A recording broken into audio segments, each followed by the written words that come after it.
तो अगली चीज जो है वो आपके पास है वेक्टर, और इसी को आप क्या बोलते हो, cross product of two vectors.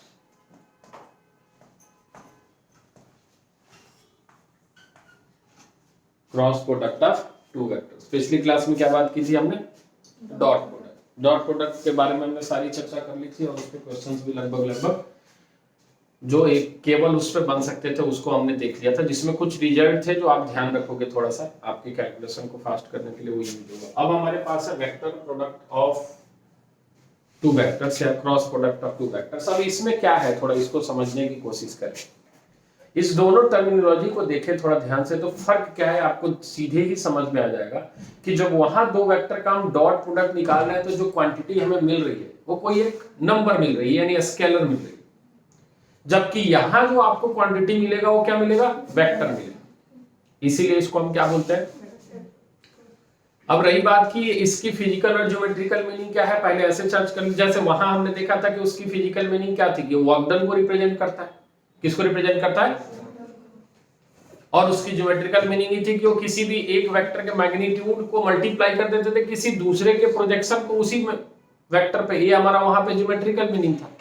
यहां एक क्रॉस प्रोडक्ट जो है इसकी फिजिकल मीनिंग क्या है, तो बेसिकली हमें फोर्स ऑफ मोमेंट को रिप्रेजेंट करता है। मतलब मोमेंट कहने का मतलब है कि क्या है मोमेंट, मोमेंट है क्या, फिजिक्स में पढ़ के आ रहे हो, फिजिकल मीनिंग है तो फिजिक्स में पढ़ के आ रहे हो कि अब जो फोर्स है वो किसी चीज को कितने डिग्री से रोटेट करना चाह रहा है, यानी वो रोटेट करेगा। अब यहां डिस्प्लेसमेंट की बात नहीं हो रही, किसकी बात हो रही है, रोटेशन की बात हो रही है। हाँ, तो बेसिकली उसके लिए किसका इस्तेमाल करते हैं हम, क्रॉस प्रोडक्ट के लिए। तो यहां फिजिकल मीनिंग जो होगा क्रॉस प्रोडक्ट को बेसिकली सिंपल है, मोमेंट ऑफ फोर्स को रिप्रेजेंट करता है। किसको रिप्रेजेंट करता है, मोमेंट ऑफ फोर्स। लेकिन ज्योमेट्रिकल मीनिंग क्या है, तो बेसिकली यहां ये ज्योमेट्रिकल मीनिंग में ये देगा कि अगर दो वेक्टर्स है और उसका हम क्रॉस प्रोडक्ट निकालना चाहते हैं तो बेसिकली अब एरिया ऑफ पैरेललोग्राम को रिप्रेजेंट करता है। किसको रिप्रेजेंट करता है, और एरिया पैरेललोग्राम ये हमने मतलब अभी टू वेक्टर्स का देख रहा है, अभी थ्री वेक्टर्स में जाएगा तो ये वॉल्यूम देने लगेगा। क्या देने लगेगा, हम बस ऐसे थोड़ी थोड़ी बातें वहां लेके चल रहे हैं। अब बात है कि इसको हम कैलकुलेट कैसे करते हैं। ठीक है, तो आप लिखें थोड़ी सी कि let a vector and B vector are two given vectors, then a vector cross B vector जो होता है आपके पास बच्चे a vector magnitude, b vector magnitude sine theta, और यहां हम क्या लिखते हैं बच्चे, एन कैप। क्या लिखते हैं, सारी टर्मिनोलॉजी देख ले। यहां थीटा क्या है, थीटा है बच्चे angle between A vector and B vector. Okay, अब बात यहां चर्चा जो होगी वो एन कैप पे होगी। एन कैप है क्या, तो बेसिकली एन कैप है unit vector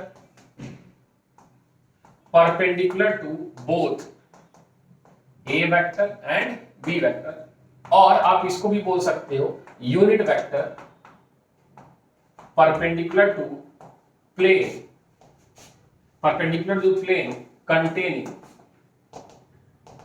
containing A vector and B vector. या तो ए वेक्टर और बी वेक्टर दोनों के परपेंडिकुलर हो, या जिसमें लाई कर रहा हो दोनों वेक्टर उस प्लेन के क्या हो, परपेंडिकुलर। यानी एन वेक्टर की दो संभावनाएं हैं, परपेंडिकुलर की कितनी संभावनाएं, दो संभावनाएं, एक बाहर की तरफ और एक।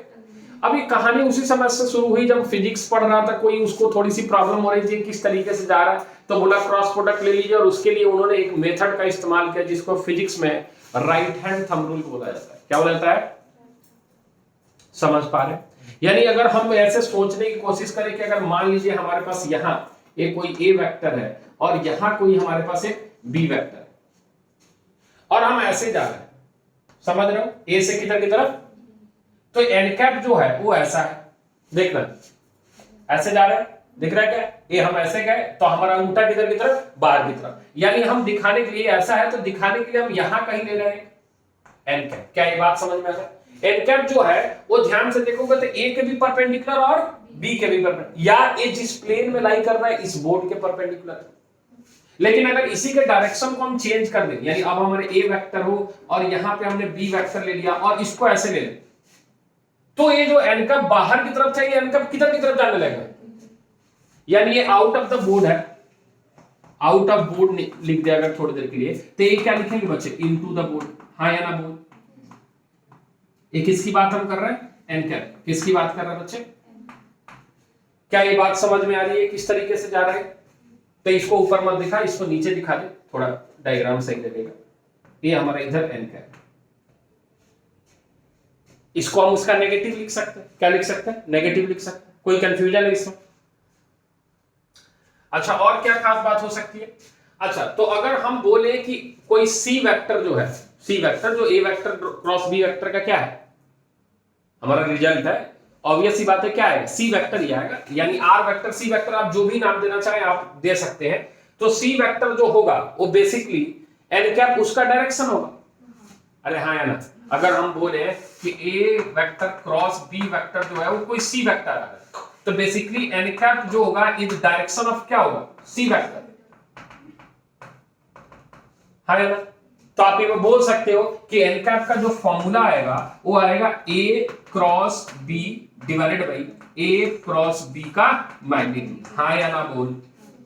तो कोई भी किसी मैग्नीट्यूड लेमडा का अगर इस डायरेक्शन में हमें चाहिए तो हम क्या लिख देंगे, is equal to plus minus lambda A cross B vector divided by A cross B vector का मैग्नीट्यूड। और ए हमारा कोई भी वेक्टर होगा जो सी वेक्टर के अलॉन्ग होगा, किस मैग्नीट्यूड के साथ, प्लस माइनस लेमडा के साथ। क्या ये बात समझ में आ रही है, कोई कंफ्यूजन है। अब इसकी कुछ प्रॉपर्टीज जो हमें ध्यान रखनी है। अब जैसे वहां हमने देखा कि वो कॉम्यूटेटिव लॉ को फॉलो कर रहा था। किसको फॉलो कर रहा था, ए कॉम्यूटेटिव लॉ को फॉलो नहीं करेगा, जैसा हम देख पा रहे हैं। यानी हम ये बोलेंगे यहाँ कि अगर कहीं पे हम ए क्रॉस बी वेक्टर लिख रहे हैं और कहीं पे हम बी क्रॉस ए वेक्टर लिख रहे हैं, तो बाकी किसी का फर्क नहीं आएगा, केवल किसका आ जाएगा, माइनस का फर्क आएगा। पहली बात, ठीक। दूसरी बात, क्या है डिस्ट्रीब्यूटिव लॉ, हाँ ये भी आप बोल सकते हो कि अगर कहीं पे ए वेक्टर क्रॉस ए वेक्टर है तो ये कितना होने वाला है, कोई बताएगा, ए क्रॉस ए। अब थोड़ा सोच के बता, ए क्रॉस ए, अरे यहीं से देख ले, ए क्रॉस ए, थीटा कितना है, थीटा कितना है भाई, 0 है। और साइन 0 क्या होता है, हाँ तो बोले ना, क्या अजूबा लिख दिया दुनिया का, अनाकोंडा लिख दिया क्या। हाँ ये क्या आएगा बच्चे, 0 वेक्टर। ए कितना आ जाएगा आपका, 0 वेक्टर। ए क्रॉस ए कितना होगा, 0 वेक्टर। वहां ए डॉट ए क्या होता था, ए स्क्वायर, यानी ए मॉडुलस स्क्वायर। हाँ या ना। अच्छा, क्या डिस्ट्रीब्यूटिव लॉ को फॉलो करेगा, ए वेक्टर क्रॉस, अगर यहां बी प्लस सी वेक्टर लिख दें तो क्या हम इसको ए क्रॉस बी वेक्टर प्लस ए क्रॉस सी वेक्टर लिख सकते हैं क्या, हम इसको पलट नहीं सकते। हम इसको, आप अगर सोचोगे कि हाँ सर बी प्लस सी को इधर लिख दो क्रॉस, तो ये दोनों अलग चीज हो जाएगा। हम ये कहना चाह रहे हैं कि अगर B vector plus C vector लिखा है और यहां ए क्रॉस लिखा है, तो आप इसको ऐसे लिखोगे फिर बी क्रॉस ए वेक्टर और प्लस कितना, सी क्रॉस ए वेक्टर। ये दोनों सेम चीज, क्योंकि यहां जो है वो ऑर्डर मायने रखता है। हाँ मैग्नीट्यूड सेम है लेकिन डायरेक्शन क्या है, अलग है। तो इसका ध्यान रखेंगे, ठीक है। अच्छा, इसी चीज को कंक्लूड करते हुए हम ये बात बोल सकते हैं कि आई क्रॉस आई, जे क्रॉस जे और के क्रॉस के जो होगा वो कितना होगा, 0। क्या ये बात सभी लोगों को पता है। लेकिन आई जे तो 90 डिग्री है, आई जे क्या है, वो तो 1 होना है। तो उसको कैसे निकालते हैं वो समझ रहा है। वैसे हम लिख देते हैं पहले कि आई क्रॉस जे जो है वो के कैप को देता है। किसको देता है, ओके। और जे क्रॉस के जो है वो किसको देता है, आई कैप को। और फिर के क्रॉस आई कैप जो है वो किसको देता है, जे कैप। ये हमारा रिजल्ट है। बाकी इसका उल्टा हो जाएगा। बाकी क्या हो जाएगा, बनता कैसे, सिंपल एक साइकिल बना लीजिए। अलग अलग तरीके हैं मार्केट में, बहुत लोग अलग अलग, लेकिन सिंपल जो है वो बता रहे हैं कि मान लीजिए यहां आपके पास आई कैप है, यहां आपके पास जे कैप है और यहां आपके पास के कैप है। अगर आप इस एंटी क्लॉकवाइज डायरेक्शन में चल रहे हैं तो हर नेक्स्ट को आई जे क्या दे रहा है, जे के दे रहा है, के और आई क्या देगा। अगर उल्टा चलते हो, उल्टा चलने का मतलब कि मान लीजिए आपको आई जे जाना था, आप जे आई चले गए। कहां चले गए बच्चे, जे से आई, उल्टा गए तो कुछ नहीं, एक के कैप देगा जरूर, लेकिन किसका, नेगेटिव। उसी तरीके से अगर मान लो आप के से जे चले गए, के कैप क्रॉस क्या लिख दिया आपने, जे कैप। के से तो ये क्या देगा, माइनस आई कैप, बोला है। उसी तरीके से आप के जे के बाद जे आई लिख दिया, क्या, जे आई लिख दिया। अब एक और क्या बचेगा, आई और के, क्या लिख दे, आई क्रॉस कितना, के कैप, ये कितना देगा, माइनस का जे। क्लियर है। इतनी बात क्लियर है? अच्छा, अब अगली बात पे चले थोड़ा सा, कि अगर हमारे पास ए वेक्टर और बी वेक्टर दिया है तो उसका हम क्रॉस प्रोडक्ट निकालते कैसे हैं? बेसिकली बात हो है तो कार्टेशियन फॉर्म में ही हम ज्यादा देखते हैं कि मान लीजिए ए वेक्टर हमारे पास a1 आई कैप प्लस का a2 जे कैप प्लस का a3 के कैप है, एंड बी वेक्टर हमारे पास b1 आई कैप प्लस का b2 जे कैप प्लस का b3 के कैप। तो हमें निकालना है ए क्रॉस बी। क्या निकालना बच्चे? ए क्रॉस। तो हम पूरा लंबा मेथड जान ही गए। बेसिकली बुक में क्या दिया होगा, इसको इससे क्रॉस मल्टीप्लाई किया होगा, आई आई आई जे फिर आई के फिर सारा किया होगा, फिर वो इस रिजल्ट का इस्तेमाल करके रिजल्ट हमें उसमें नहीं जाना, हम डिटरमिनेंट पढ़ चुके हैं तो हम उसका इस्तेमाल करेंगे। ए क्रॉस बी लिखेंगे आई कैप जे कैप के cap a1 a2 a3 b1 b2 और b3 और डिटरमिनेंट। इसको आप सिंपलीफाई कर लेंगे। सिंपल कैसे? ऐसे लिख सकते हैं, यहां से a2 b3 minus b2 a3 और यहां क्या लगा देंगे बच्चे? आई कैप। ठीक है, जे कैप की अगर बात करें तो नेगेटिव होता है। क्या होता है? नेगेटिव होता है। तो नेगेटिव होता है तो दिस माइनस दिस होना चाहिए, हम पलट देते हैं b1 क्या लिख देते हैं बच्चे? b1 a3 minus b1 a3 minus क्या लिख देते? a1 b3 और यहां क्या लगा देते हैं बच्चे? जे कैप प्लस के कैप का a1 b2 कितना बच्चे? a1 b2 माइनस का क्या लिख देंगे? b1 a2 और यहां क्या लिख देंगे बच्चे? के कैप। ये हो गया आपका क्रॉस प्रोडक्ट। क्लियर? ओके, निकालने का तरीका। अच्छा, इसी चीज को स्टेटमेंट के तौर पे लिख लेगा। ये वाला जो चीज लिखा है इसको स्टेटमेंट पे भी लिख सकता है। Unit vector perpendicular to A vector and B vector, इस चीज को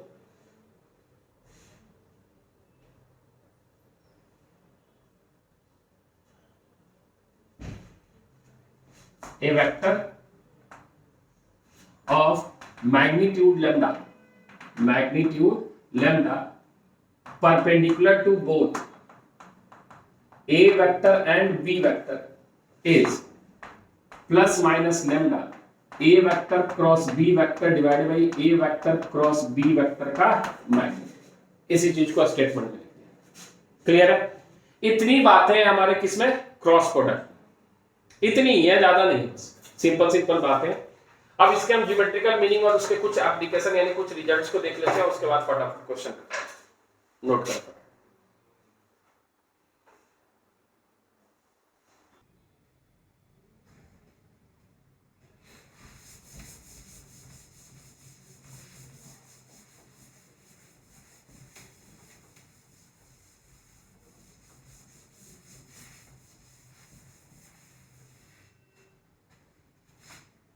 तो जैसा इसका हमने फिजिकल मीनिंग आपको बता दिया कि ये मोमेंट ऑफ फोर्स को रिप्रेजेंट करता है, यानी एक ऐसा फोर्स जो उसको रोटेट करने की कोशिश कर किसी भी चीज को। ठीक है, तो हम उस पर नहीं जा रहे, हम सीधे जा रहे हैं किस पे? ज्योमेट्रिकल मीनिंग पे। ठीक है,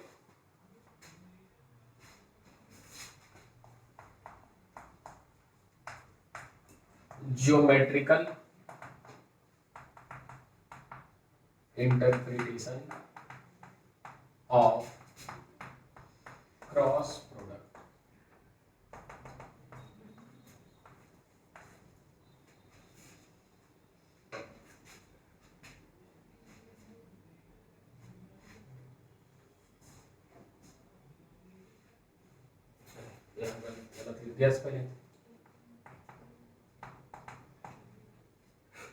ज्योमेट्रिकल मीनिंग लिख देना, एक ही बात है। हाँ, समझे आप ज्योमेट्रिकल मीनिंग क्या? हम ज्यादा कॉम्प्लिकेटेड नहीं कर रहे हैं, सीधा सीधा आसान भाषा में आपको बता रहे हैं कि बेसिकली है क्या। कि जैसे हमारे पास दो वेक्टर है, एक हमारे पास ए वेक्टर है और यहां कोई हमारे पास ऐसा एक बी वेक्टर है, इधर की तरफ जा रहा है, इधर की तरफ जा रहा है। ठीक है, यहां से एक और वेक्टर हम ड्रॉ कर सकते हैं ऐसा, और यहां इसके पैरेलल एक और वेक्टर ड्रॉ कर सकते हैं ऐसा। ये आपका क्या रहा होगा बच्चे? ए वेक्टर, और ये क्या रहा होगा? B vector. एक पैरेललोग्राम बना दिया हमने जिसका नाम हम ए बी सी और डी रखा है।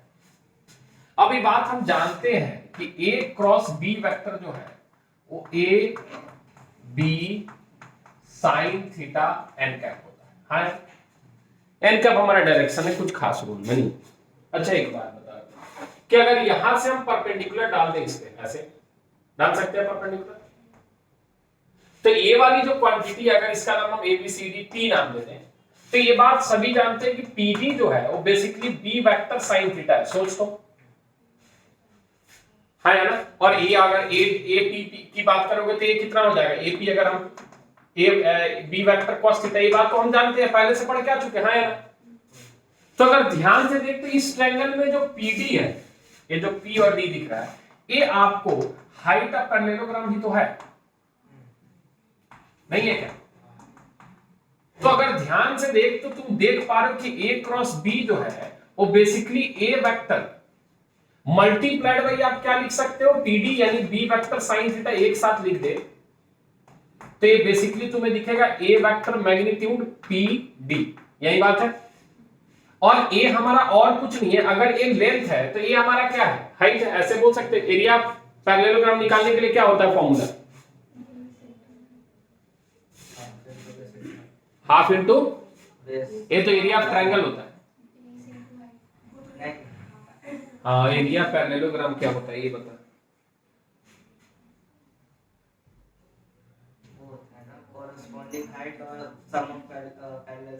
सम ऑफ, वो तो ट्रेपेजियम का बोल रहा है, नाइन्थ की चीजें हम पूछ रहे हैं। एरिया पैरेललोग्राम्स अगर डायगोनल दिया रहता है तो होता है प्रोडक्ट ऑफ डायगोनल्स। क्या होता था, प्रोडक्ट ऑफ। यहां तो डायगोनल दिया नहीं, तो कैसे निकालते थे एरिया पैरेललोग्राम को, यहां से एक लाइन ज्वाइन किया ज्वाइन, और हम जानते हैं कि पैरेललोग्राम का डायगोनल जो है इसको दो कॉन्ग्रुएंट ट्रायंगल में, यानी इस दोनों का एरिया क्या होता है। अरे हाँ ना, नहीं आया। यानी आप इसको अगर थोड़ा ध्यान से देख थोड़ा सा, कि अगर यहां पे हम ए बी डी की अगर हम बात कर रहे हैं, किस ट्रायंगल की बात कर रहे हैं, ए बी डी की, तो ये हमारा ए बी डी का ट्रायंगल का जो फॉर्मूला आने वाला है हम अभी लिख देते हैं, फिर इसको इक्वेट कर लेंगे। Area of triangle A B D is equal to 1/2, और बेस हमारा ए है और हाइट हमारा हो जाएगा बी वेक्टर साइन थीटा। सोच तो आया। अगर एक बात बता, लेकिन हमें तो ये 1/2 नहीं चाहिए ना, लेकिन हमने एक ही ट्रायंगल का एरिया निकाला। अब देख एक और चीज दिख रहा है जो हम पहले से पढ़ के आ रहे हैं, area parallelogram A B C D जो होगा वो कितना हो जाएगा बच्चे, 2 इंटू, अरे इसी ट्रायंगल का एरिया डबल हो जाएगा, 2 इंटू 1/2। यहां क्या लिखेंगे, ए, यहां लिखेंगे बी, और यहां लिखेंगे बच्चे साइन थीटा। बोला यार, कोई कंफ्यूजन है तो ध्यान से देख, ये जो क्वांटिटी है ये बेसिकली ए क्रॉस बी के बराबर ही तो है। ये किसके बराबर है, तो ए क्रॉस बी के बराबर बेसिकली हमें मिल रहा है ये वाला क्वांटिटी। तो यही हमें क्या रिप्रेजेंट कर रहा है, area of parallelogram A B C D. यानी बेसिकली क्रॉस प्रोडक्ट किसको शो करता है, एरिया ऑफ पैरेललोग्राम को शो करता है। ट्रायंगल निकालना है तो कैसे निकालना है, ये बात समझ में आ गई, कोई कंफ्यूजन है, क्लियर है। अब इसके कुछ रिजल्ट जो हमें ध्यान में रखने हैं कि अगर मान लीजिए डायगोनल दिया है, क्या दिया है, जैसे ये वाला हमारा यही डायगोनल मान ले, ये हमारा बी डी है और यहां से ए सी है, क्या है, बी डी और ए सी। तो यहां से भी बात बोल सकते हैं कि एरिया ऑफ पैरेललोग्राम इस केस में जो आएगा वो आएगा ए सी वेक्टर मैग्नीट्यूड मल्टीप्लाइड बाय कितना बच्चे, बी डी वेक्टर मैग्नीट्यूड। एक इसको रिप्रेजेंट करेगा area parallelogram when diagonals are given, when diagonals are given. आप इसको d1 वेक्टर d2 वेक्टर भी लिख सकते हैं। d1 क्रॉस कितना बच्चे, d2। बोल आया, अरे आया नहीं आया, कोई कंफ्यूजन है इसमें। अच्छा, और क्या बोल सकते हैं इसमें, या 1/2 लगाना पड़ेगा इसमें, ओके 1/2, डायगोनल में 1/2 लगता है फॉर्मूला में, सॉरी 1/2। क्लियर है। अच्छा, इसमें अब जो मेन एप्लीकेशन है वो है एरिया ऑफ ट्रायंगल निकालने। क्या निकालने का, एरिया ऑफ ट्रायंगल। मतलब हम क्रॉस प्रोडक्ट से एरिया ऑफ ट्रायंगल भी निकालने में सक्षम है, लेकिन उसको हम ऑपरेट कैसे करेंगे उसको थोड़ा सीख लेना, क्योंकि क्या है कभी कभी हम गलत लिख देते हैं। बहुत सारे एप्लीकेशन है वैसे तो। हाँ, पहला तो एरिया पैरेललोग्राम निकालना है, जिसकी साइड हम नोट करके सारा चीज लिख ही देते हैं यहाँ पे। आप इसका प्रॉपर्टीज और एप्लीकेशन भी बोल सकते हो। If A vector and B vector are sides of parallelogram, then area of parallelogram is equal to A cross B vector magnitude। पहली बात, ठीक है। दूसरा, if d1 vector and d2 vector are diagonals of parallelogram, then area is equal to 1/2 d1 cross कितना बच्चे d2 vector magnitude. सारे जगह magnitude लगा रहे हैं, ये बात आप समझ रहे हो कि क्यों लगा रहे हैं, ये बात समझ रहे हो क्यों लगा रहे हैं, ठीक है। अच्छा ये अगर ये हमने लिखा है पैरेललोग्राम, ये किसी भी क्वाड्रिलेटरल के लिए वैलिड है, किसी भी क्वाड्रिलेटरल के लिए वैलिड है, ठीक है। अच्छा और इसमें एप्लीकेशन जो हो सकता है वो ट्रायंगल का हो सकता है, किसका, ट्रायंगल। मान लीजिए हमारे पास ट्रायंगल है जिसको हम कुछ नाम दे देते हैं ए बी और सी, हम ऐसे ही बताते हैं, बुक में लिख देता है कि अगर ए और बी जो है वो एडजेसेंट साइड है ट्रायंगल का, तो उसका एरिया 1/2 ए क्रॉस बी होगा, जो यहां डबल हुआ था। लेकिन हम थोड़ा अलग बता रहे हैं, समझना इस चीज को कि अगर हमें एरिया ऑफ ट्रायंगल एबीसी निकालना है, एरिया ऑफ ट्रायंगल क्या निकालना है बच्चे, एबीसी, तो बहुत सारा फॉर्मूला बनता है। पहला 1/2 मॉड ए बी और क्रॉस ए सी, थोड़ा ध्यान से देखना हमने क्या लिया, ए बी क्रॉस, या फिर 1/2 बी से अगर ले रहे हैं तो बी ए क्रॉस बी सी, कुछ पैटर्न लिखा गया, या फिर अगर सी से ले रहे हैं तो सी बी क्रॉस कितना, क्या ये बात समझ में आ रहा है। तो इसको बुक ऐसे लिखा कि एरिया जो है वो 1/2 यहां लिख देगा ए क्रॉस कितना बी, या फिर इसको क्या लिख देगा 1/2 कितना बी क्रॉस, या फिर इसको लिख देगा 1/2 कितना सी क्रॉस, जहां पे ये सारे जो है वो एडजेसेंट साइड्स है। क्या है, हमें कंफ्यूजन होता है कि ए बी किधर बैठा है, आई डोंट नो, तो हम इसको नेमिंग करके देख लेते हैं ना कि अगर इससे उठा रहे हैं तो इससे ये 2 लाइन लेनी है, अगर इस पॉइंट को पकड़े इससे ये 2 लाइन लेनी है, और अगर इस पॉइंट को पकड़े तो इससे 2 वेक्टर लेनी है। बोला है कोई कंफ्यूजन इसमें, क्लियर है, ओके।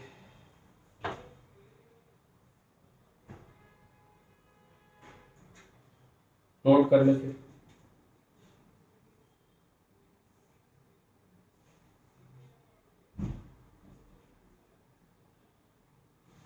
ठीक है। तो इसी को लिखना, इस वाले रिजल्ट को मत लिखना, ये थोड़ा कंफ्यूजिंग होगा।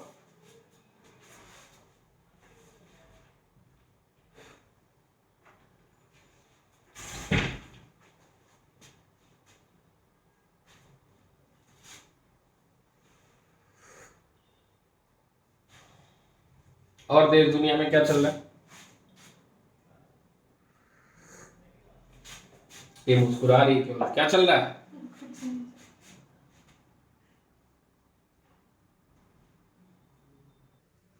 चलिए अभी जो हमने रिजल्ट लिखा था यहाँ पे, तो हम कुछ इस तरीके से माने थे कि ए वेक्टर है, बी वेक्टर है और सी वेक्टर है, तब उस तरीके से रिजल्ट है। मान लीजिए ओरिजिन के रेस्पेक्ट में इसका पोजीशन वेक्टर ए वेक्टर है, इसका पोजीशन वेक्टर बी वेक्टर और इसका पोजीशन वेक्टर कितना है सी वेक्टर, तब जो यहां से एरिया बन के आएगा वो आएगा 1/2 ए क्रॉस बी प्लस का बी क्रॉस सी और प्लस का सी क्रॉस कितना बच्चे ए वेक्टर। ये हमारा एरिया ऑफ ट्रायंगल होगा अगर ये पोजीशन वेक्टर दिया हुआ है।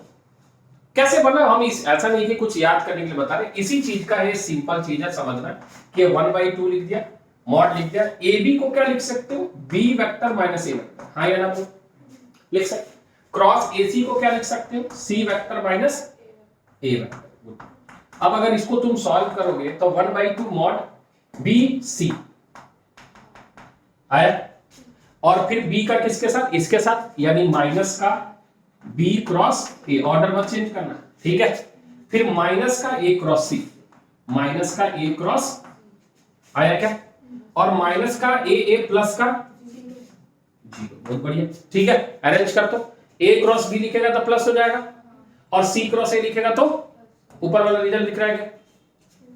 ए कब हुआ, जब ये पोजीशन वेक्टर हमने ले रखा तो, लेकिन अगर इसी साइड को हम ए ले लें और इसको बी ले लें तो 1/2 ए क्रॉस बी जो हमने पहले लिखा था, लेकिन वो कंफ्यूजिंग है, वो आपको आरएस एनसीईआरटी उसमें उस तरीके से लिखता है कि ए वेक्टर है, जनरली ये हो नहीं सकता, ये तो ऐसी वेक्टर है, क्योंकि ए तो किसी पॉइंट पर आओगे ना, उसी समय हो सकता है जब ये ओरिजिन हो, क्या हो, समझ रहे हो क्या। तो थोड़ा छोटे पैमाने पे चलता है तो कभी कभी कंफ्यूजन आता है, इसीलिए इस वाले कंसेप्ट को याद रख कि जो भी हमारे पास पॉइंट्स है जिसको ज्वाइन करके वो साइड बन रहा है ट्रायंगल का, उस साइड को ही हम कंसीडर करके वेक्टर बना के काम करेंगे। क्लियर है? चलिए आगे, अब इस पे कुछ क्वेश्चन करते हैं फटाफट थोड़ा समझने के लिए।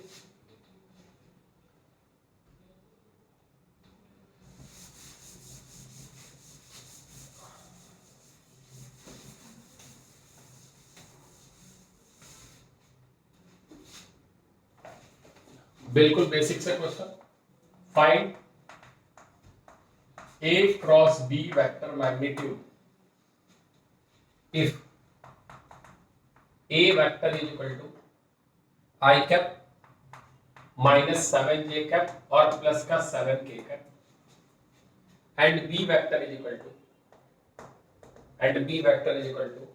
3I cap minus 2J cap plus का 2K।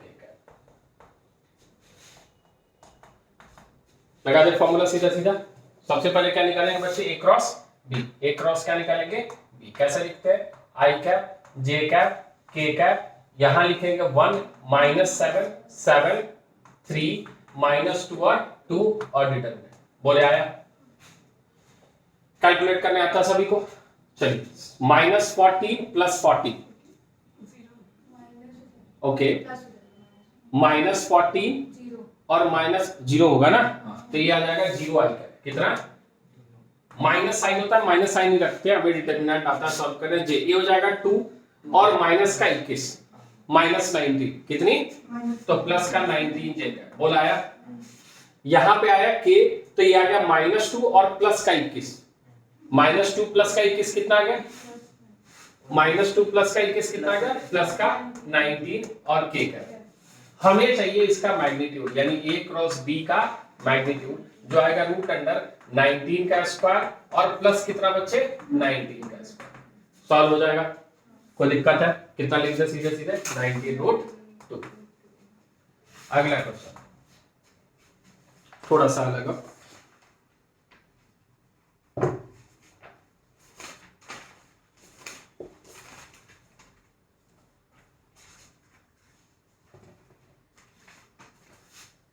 कह रहा है if A vector is equal to 2i cap plus का 3j कैप माइनस का 5k cap, comma B vector is equal to mi cap plus nj cap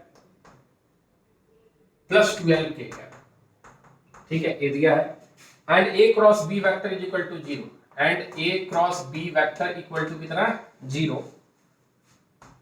then find, हमें निकालना है m comma n।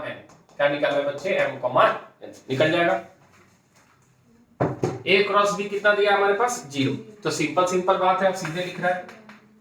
यहां है i कैप, यहां है j cap, यहां है k कैप, यहां है 2 3 माइनस 5, यहां है m और यहां है n और यहां है 12, और इसकी जो वैल्यू है वो कितने के बराबर है? 0। 0 नहीं है, ये कितने के बराबर है?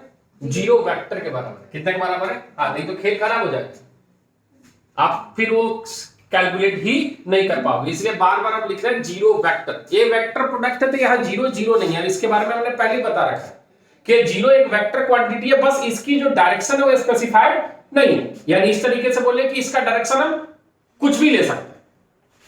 बात समझ में आ रहा? तो यहां कैलकुलेट करें थोड़ा। 12 36 और प्लस का 5 है, सही लिखा क्या? ओके, आई कैप। फिर यहां से हमारे पास जे कैप के लिए आएगा कितना? इधर से कितना आ गया? 12 दूना 24 प्लस का 5 है, और यहां लगेगा माइनस और यहां लगेगा जे कैप। बोलाया।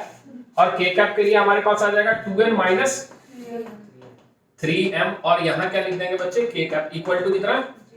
0 नहीं, 0 है कितना? तो ये बात सभी को पता है कि 36 प्लस 5n कितने के बराबर है? हाँ, क्योंकि इधर आई कैप 0 है, इधर भी ए 0 नहीं है, ए 0 आई कैप प्लस का 0 जे कैप प्लस का 0। तो यहाँ पे देखा 36 माइनस 5n 0 है, तो n की जो वैल्यू आ रही है वो माइनस 36/5 आ रही है। हाँ या ना बोल? उसी तरीके से हम देख पा रहे हैं कि 24 प्लस 5m जो है वो 0 के बराबर है, तो यहां से m की जो वैल्यू आ रही है माइनस 24 बाई कितनी आ रही है? 5। बोल आया क्या? रख के चेक भी कर सकते हैं कि कितना आ रहा है, इतना दूसरे वाले मतलब तीसरा जो है सेटिस्फाई हो रहा है या नहीं हो रहा है, आप रख के चेक करो सेटिस्फाई कर जाएगा। ठीक है, कोई कंफ्यूजन? चले आगे अगले क्वेश्चन पे चलते हैं।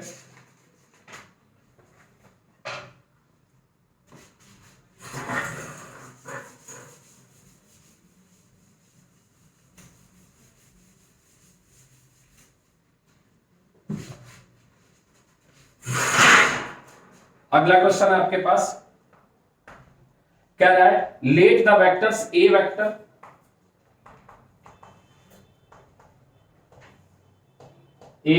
and b vector be such that a vector magnitude is equal to 3 and b vector magnitude is equal to 2 upon root 3, then a cross b vector is a unit vector आगे क्या कर रहा है, if the angle between, यहां से सीधे find angle between देना है, सॉरी फाइंड एंगल बिटवीन, क्या निकल जाएगा, एंगल ही निकालना है यानी साइन थीटा निकालना है, हाँ या ना? कोई कंफ्यूजन है? सीधा सीधा लिख देते हैं कि हम जानते हैं कि a क्रॉस b वेक्टर जो है वो कितना होगा, a vector magnitude b vector magnitude, और यहाँ पे हम क्या लिख देते हैं, साइन थीटा, और यहाँ क्या लिख देते हैं, एंगल। ये तो यूनिट वेक्टर, कोई दिक्कत वाली बात है नहीं। a क्रॉस b वेक्टर जो है वो यूनिट वेक्टर है यानी ये 1 है। क्या है, a क्रॉस b वेक्टर हमारा यूनिट वेक्टर है यानी ये क्या है, 1 है। कोई कंफ्यूजन है इसमें? तो ये बात तो तय हो गई कि ये 1 है। 1 है मतलब कहने का ये मतलब है, हम पूरा कंक्लूड कर लेंगे तो आप गलत समझ जाओगे कि a वेक्टर a1 है, तो इसका हम मॉडुलस लेंगे तो इसका भी मॉडुलस लेंगे, n कैप तो हमारा 1 है, कहानी खत्म हो जाएगी। यानी इधर हमारा बच जाएगा a वेक्टर और इधर बच जाएगा b वेक्टर, और यहाँ क्या बच जाएगा बच्चे, sin थीटा। इसकी वैल्यू कितनी है, 3, और b वेक्टर की वैल्यू कितनी है, 2 अपॉन रूट 3, और यहाँ हमारे पास sin थीटा और यहाँ कितना है, 1, तो ये हमारे पास 1 माइनस 2 अपॉन रूट 3 आ जाएगा। सही लिखा क्या, सॉरी ये तो डिवाइड में, तो 1 इज इक्वल टू यहाँ से 2 बाई कितना आ जाएगा, रूट 3 साइन थीटा, तो साइन थीटा की वैल्यू जो आएगी वो कितनी आ जाएगी, रूट 3 बाई 2, आया ना? रूट 3 से रूट 3 कट गया, अच्छा ऊपर एक सेकंड क्या कर रहा, अच्छा यहाँ पे आएगा 1 इज इक्वल टू 2 रूट 3, ऐसा, हाँ साइन थीटा, तो हमारे पास साइन थीटा की वैल्यू कितनी आ जाएगी, 1 अपॉन 2 रूट 3। ये किसी की वैल्यू होती है क्या, 1 अपॉन 2 रूट 3? नहीं, 1 अपॉन 2 रूट 3 तो किसी की वैल्यू नहीं होती, हमने कुछ डाटा या बुक में गलत दे दिया, अरे सॉरी टाइपिंग मिस्टेक है, कुछ गड़बड़ दे दिया है, ये रूट 2 बाई 3 दिया है, ये रूट 2 बाई 3, अदरवाइज सही है, साइन थीटा, थीटा इधर चला जाएगा, मैं उसमें कोई प्रॉब्लम नहीं, लेकिन ये कितना दिया है आपके पास, रूट 2 अपॉन 3 गड़बड़ दिया है, तो यहां भी क्या रखेंगे आप, हाँ ये कितना आ जाएगा, 1 अपॉन रूट 2, और यहाँ आ जाएगा साइन थीटा, तो थीटा की वैल्यू सीधे सीधे हमें कितने दिख रहे बच्चे, 5/4।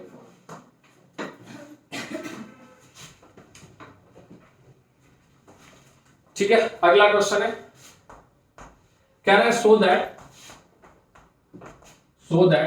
a vector minus b vector cross a vector plus b vector is equal to twice a vector cross b vector. ये हम क्वेश्चन भले सो दैट में लिखे हैं, लेकिन स्टार लगा के इसको आप रिजल्ट की तरह याद रखें कि a माइनस b वेक्टर और बीच में हमारा क्रॉस हो a वेक्टर प्लस क्या हो b वेक्टर, तो ये कितने के बराबर होता है, twice of a cross b के बराबर होता है, twice of a cross b के बराबर। कैसे, सिंपल सा काम है, क्या करें, मल्टीप्लाई करें, क्या मल्टीप्लाई करें, अरे करेगा a क्रॉस a, ठीक है, प्लस का a क्रॉस b वेक्टर, हाँ या ना बोल, और माइनस का b क्रॉस a वेक्टर, और माइनस का 0 लिख देते हैं सीधे, तो यहां सॉल्व करेंगे तो ये हो गया 0, ये हो जाएगा a क्रॉस b वेक्टर, और माइनस माइनस प्लस इसको भी लिख सकते हैं कितना, a क्रॉस, तो यहां से देखोगे ये कितनी बार है, और यही हमें क्या करना था, तो ये रिजल्ट है जो आप याद रखोगे। ठीक है, नोट करो इतना फटाफट, फिर आगे चलते हैं।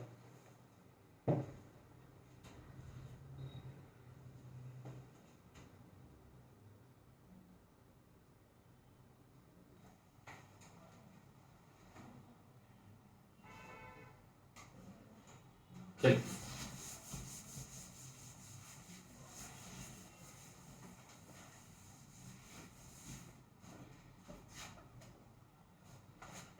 अगला क्वेश्चन लिखा,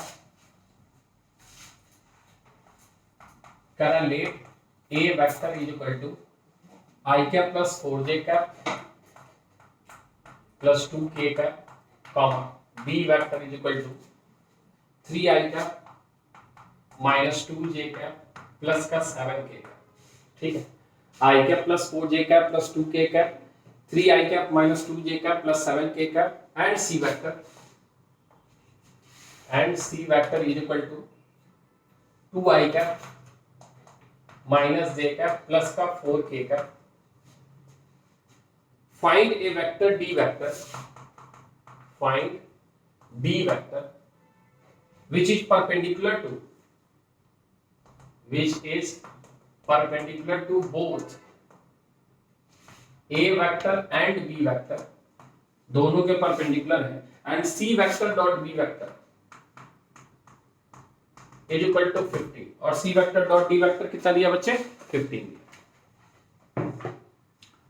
चलिए समझने की कोशिश करते हैं क्या कह रहा है। कह रहा है दो वेक्टर है ए और बी, कोई डी वेक्टर है जो ए के भी परपेंडिकुलर है, और तो ऑब्वियस सी बात है वो उसके यूनिट वेक्टर के अलॉन्ग रहा होगा।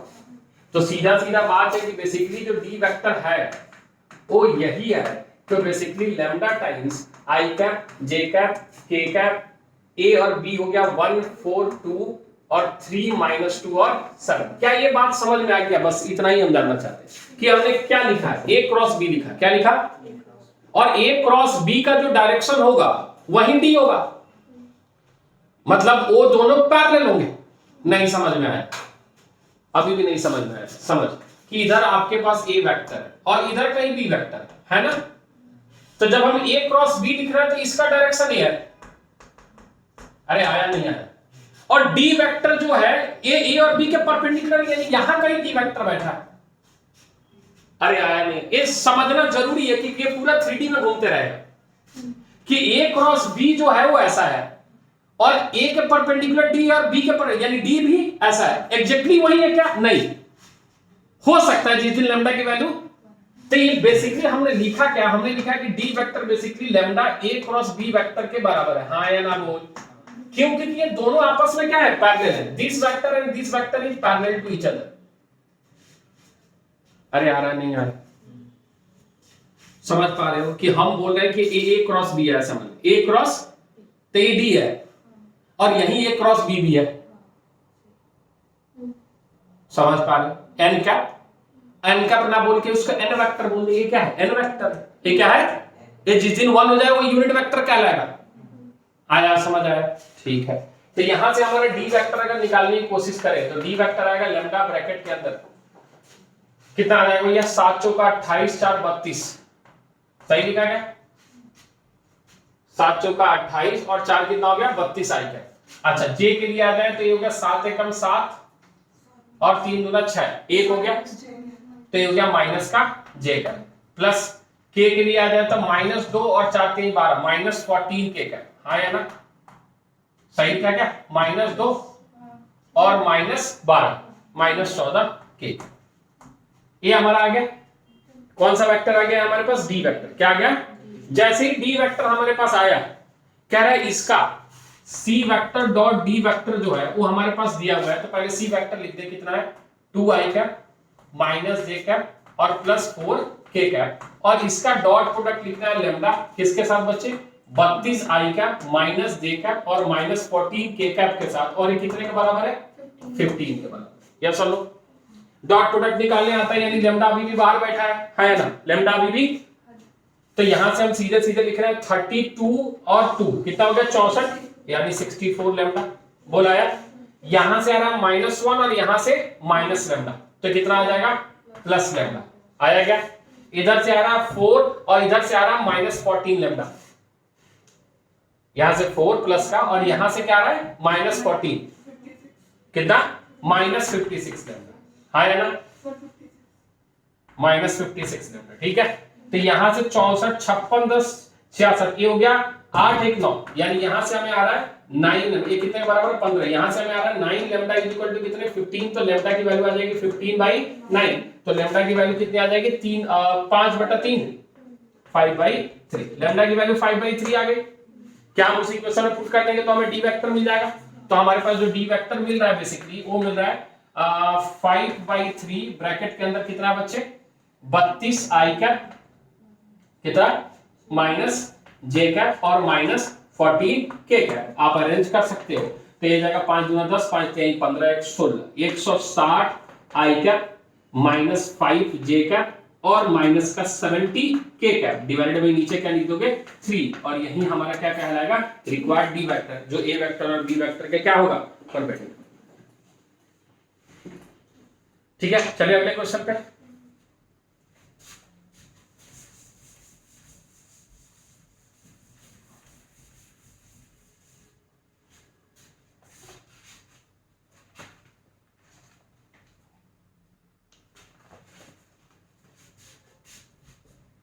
नेक्स्ट क्वेश्चन आपके पास find a unit vector, find a unit vector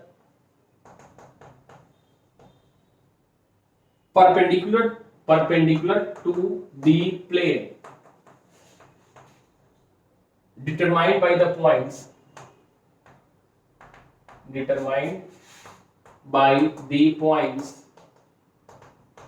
points हमारे पास दिया है 1, -1, 2, 2, 0, -1 एंड तीसरा पॉइंट दिया आपके पास 0, 2, 1। हमें इससे जो प्लेन बन रहा है उसकी हमें क्या चाहिए बच्चे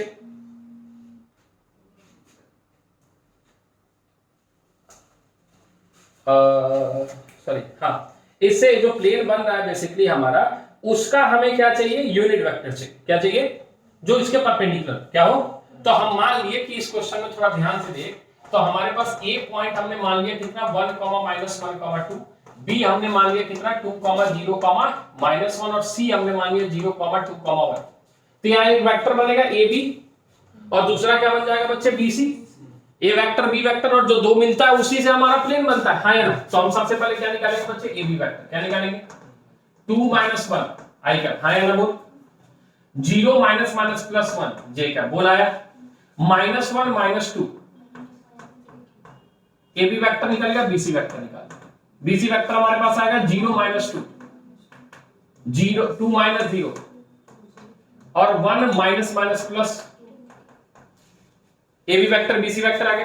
अब हमें चाहिए एक यूनिट वेक्टर जो इसके द्वारा प्लेन बन रहा है उसके परपेंडिकुलर है। ऑब्वियस सी बात है कि हमें एन कैप निकालना है। क्या निकालना है, कोई दिक्कत है इसमें? यानी सबसे पहले अगर हम ए बी वेक्टर दे रहे हैं बीसी वेक्टर तो हमें निकालना पड़ेगा ए बी क्रॉस क्या, तो A B cross B C मतलब आई जे के, यहां रखेंगे 1, 1, -3, -2, 2 और यानी यहां से हमारे पास जो A B vector cross B C vector निकल के आ रहा है वो आ रहा है 2 और 3 से 8 आई कैप। यहां से जे कैप के लिए जब हम निकाल रहे थे आ जाएगा 2 और माइनस का 6, माइनस का 4 जे कैप, और जब के निकाल रहे थे हो गया 2 और प्लस का 2 प्लस का 4 के कैप। क्या ये बात हमने सही लिखी? सही लिखी क्या? 8 I cap plus 4 J cap, plus या माइनस? प्लस आया, ठीक है, प्लस 4 जे कैप और प्लस का कितना 4 के कैप। सही लिखा। अब हमें इसका क्या चाहिए यूनिट वेक्टर, क्या चाहिए तो लिख दे unit vector 8 I cap plus का 4 जे कैप और प्लस का 4 K cap divided by root under कितना बच्चे 64 प्लस 16 प्लस का 16, यानी ये कितना आ जाएगा बच्चे 8 I cap plus 4 J cap plus का 4 के कैप। नीचे कुछ बन रहा है क्या परफेक्ट? 64 6 70 10 80 से 86 96 नहीं बन रहा?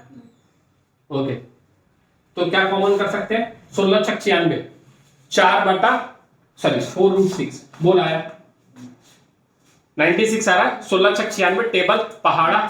हाँ, तो ये क्या हो गया 4√6 और थोड़ा सा इसको सिंप्लीफाई कर ले तो आ जाएगा 2 आई कैप प्लस का जे कैप प्लस का कितना K cap divide by root under 6 on बोल आया। अरे 4 कॉमन करके हटा दिया, हाँ या ना? कोई कंफ्यूजन है? क्लियर है? और यूनिट वेक्टर है तो साथ में क्या लगाएगा, साथ में क्या लगाएगा प्लस और माइनस, इसको लगाना ना भूले क्योंकि यूनिट वेक्टर है तो दोनों तरफ जा सकते हैं। ठीक है, नोट करें, अगले क्वेश्चन पे चलते हैं। इधर वाला हो गया क्या? नहीं,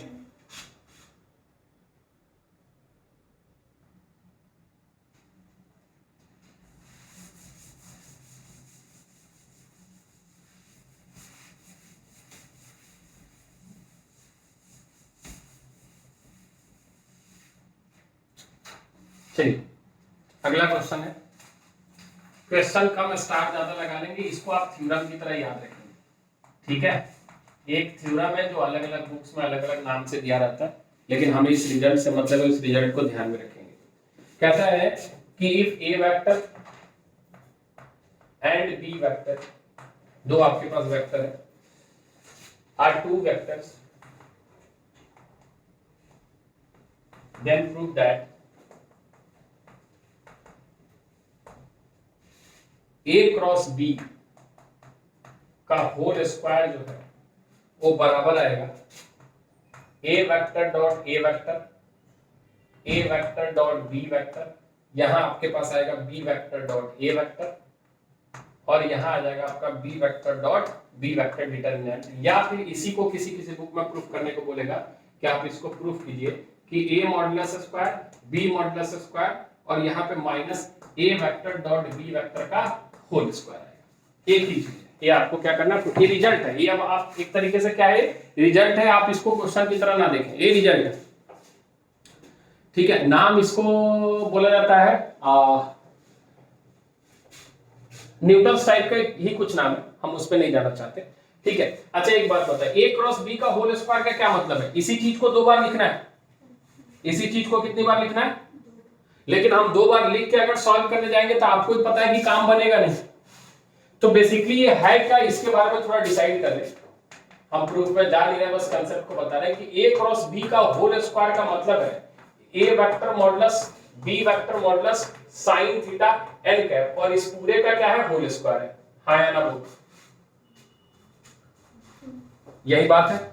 और इसका होल स्क्वायर है तो अगर हम इसके स्क्वायर को ओपन करेंगे तो ये आपको ए स्क्वायर दिखेगा, ये आपको बी स्क्वायर दिखेगा, और ये आपको साइन स्क्वायर थीटा दिखेगा। बोला है, और एन कैप का स्क्वायर तो हमारा बन चुका है। लेकिन हमें जो चीज चाहिए कुछ इस तरीके चाहिए, और ए डॉट बी हमें कॉस देता है। क्या देता है?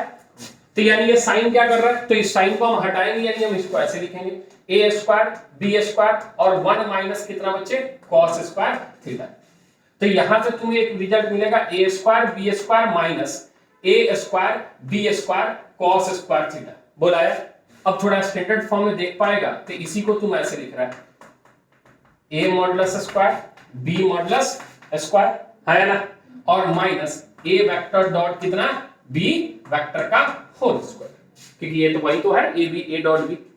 अब इसी को हमें किसके फॉर्म में लिखना है, डिटरमिनेंट के फॉर्म में लिखना है। तो डिटरमिनेंट के फॉर्म में देख ले, यही तो है A dot A square B dot B square, दोनों मल्टीप्लिकेशन में बैठ गए, और माइनस का कितना हो गया, A dot B dot A, एक ही चीज है। यानी इसी चीज को आप कैसे लिख दोगे, A dot A vector dot B vector dot A vector, और यहां लिख दोगे आप बी वेक्टर डॉट कितना बच्चे, बी वेक्टर डिटरमिनेंट। आप इसको रिजल्ट के तौर पे क्लियर है? क्लियर है, कोई कंफ्यूजन है? अगला क्वेश्चन लिख रहे हैं, कह रहा है if A vector magnitude is equal to 2 then find the value of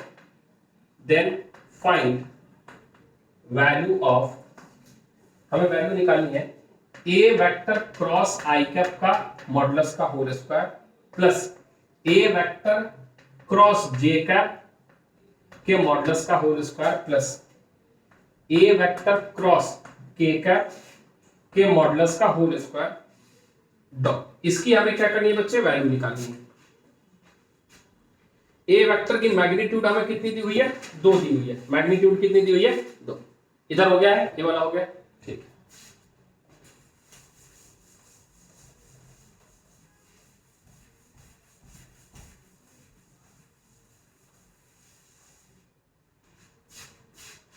चलिए, तो सबसे पहले ए क्रॉस आई मान लिए हम, इसमें थोड़ी सी इंफॉर्मेशन हमें नहीं पता कि a vector is equal to a1 i cap plus का a2 j कैप और प्लस का कितना ले लिए a3 k कैप। ये बात हम मान लिए अपनी मर्जी से।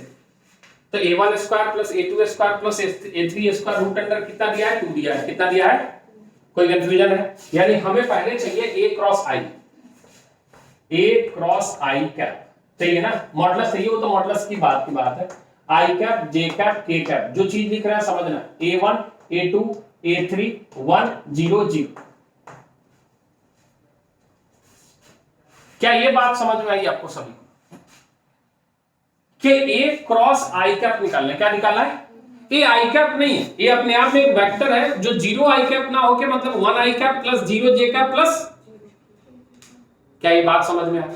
तो यहां से जब आप एक्सपेंड करना चाहोगे, किसके अलॉन्ग एक्सपेंड करना चाहोगे? लास्ट वाले के अलॉन्ग, सीधा सीधा बात, प्लस माइनस प्लस, हाँ या ना? तो यहां से आप क्या देख पा रहे हो, क्या देख पा रहे हैं यहां पे? अरे भैया बोलो, डिटरमिनेंट नहीं निकल रहा है। हाँ, इसको इससे मल्टीप्लाई किया तो A3 जे कैप आया क्या, और माइनस का A2 के कैप आया क्या? हाँ, तो सोच क्या रहे हैं, 1 के लॉन्ग जब कैलकुलेट करेंगे तो इसको इससे मल्टीप्लाई किया, इसको इससे मल्टीप्लाई करके माइनस किया, इसका हमें मैग्नीट्यूड चाहिए। क्या चाहिए? यानी हमें चाहिए ए क्रॉस आई कैप का मैग्नीट्यूड का होल स्क्वायर। मैग्नीट्यूड का क्या चाहिए?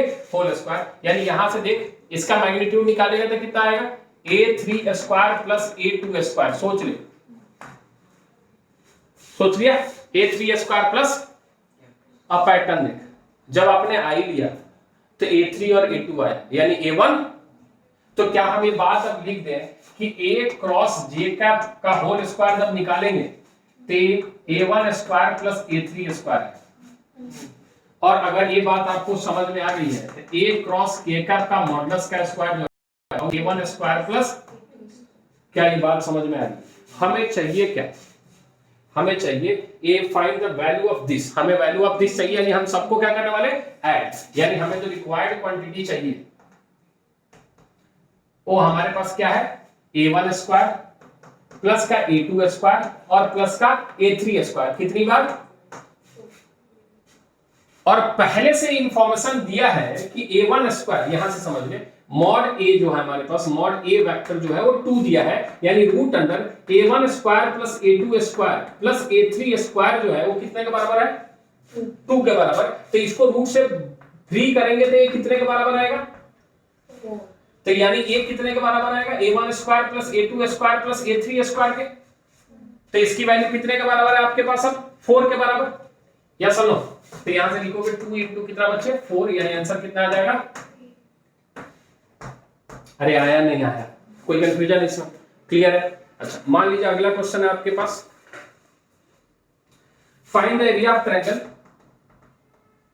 सारे करा देते हैं एक क्वेश्चन फॉर्मूला की तरह। Find the area of triangle with vertices A 1, 1, 2, B 2, 3, 5 and C हमारे पास है 1, 5, 5। हमें एरिया ऑफ ट्रायंगल चाहिए। क्या निकाला? Area of triangle. क्या चाहिए? एरिया ऑफ ट्रायंगल निकालने में आता है वेक्टर की हेल्प से।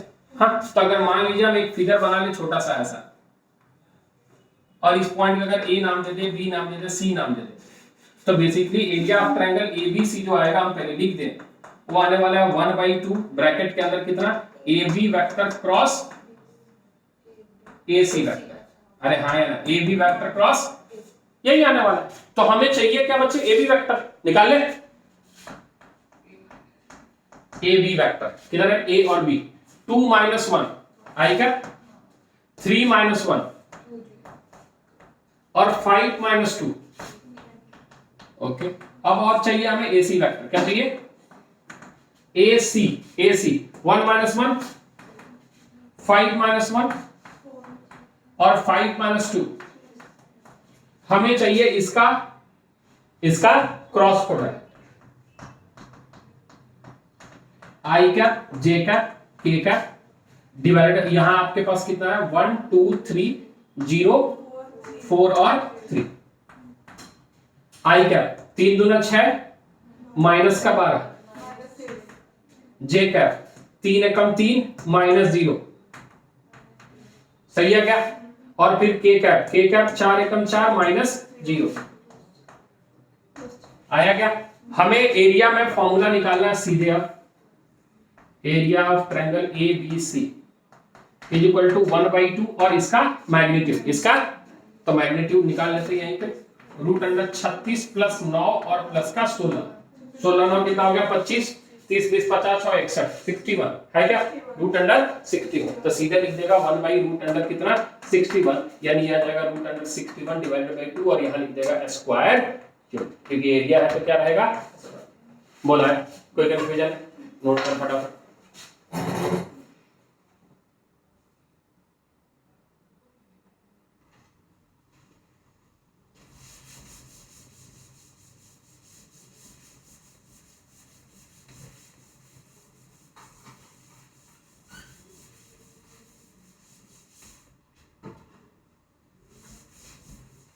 नेक्स्ट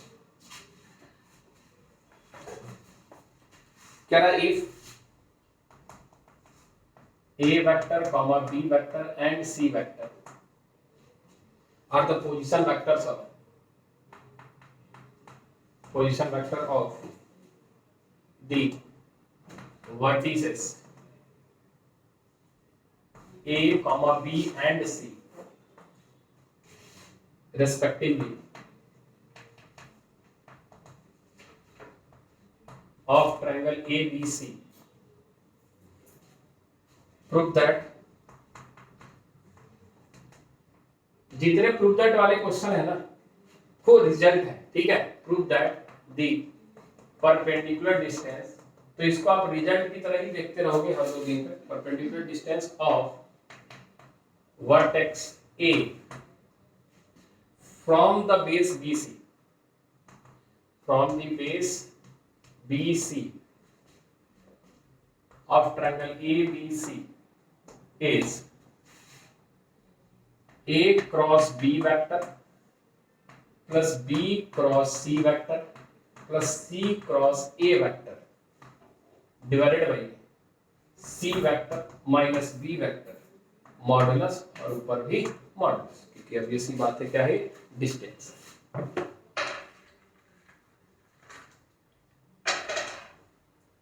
ठीक है, अब समझे, थोड़ा एक फिगर बना लेते हैं ताकि समझ में आए कि हमारे पास एक ऐसा कुछ ट्रायंगल रहा होगा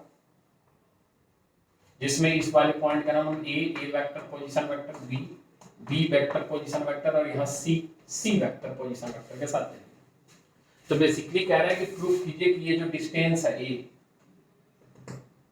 ए का किससे, बीसी से, ये जो भी डिस्टेंस है उसकी जो वैल्यू है इतनी है, ठीक है, मान लीजिए पॉइंट एल है, यानी बेसिकली हमें शो करना है कि ए एल या एल ए जो कितने के बराबर है, ये जो गिवन क्वांटिटी प्रूव करनी है उतने के बराबर, ठीक है।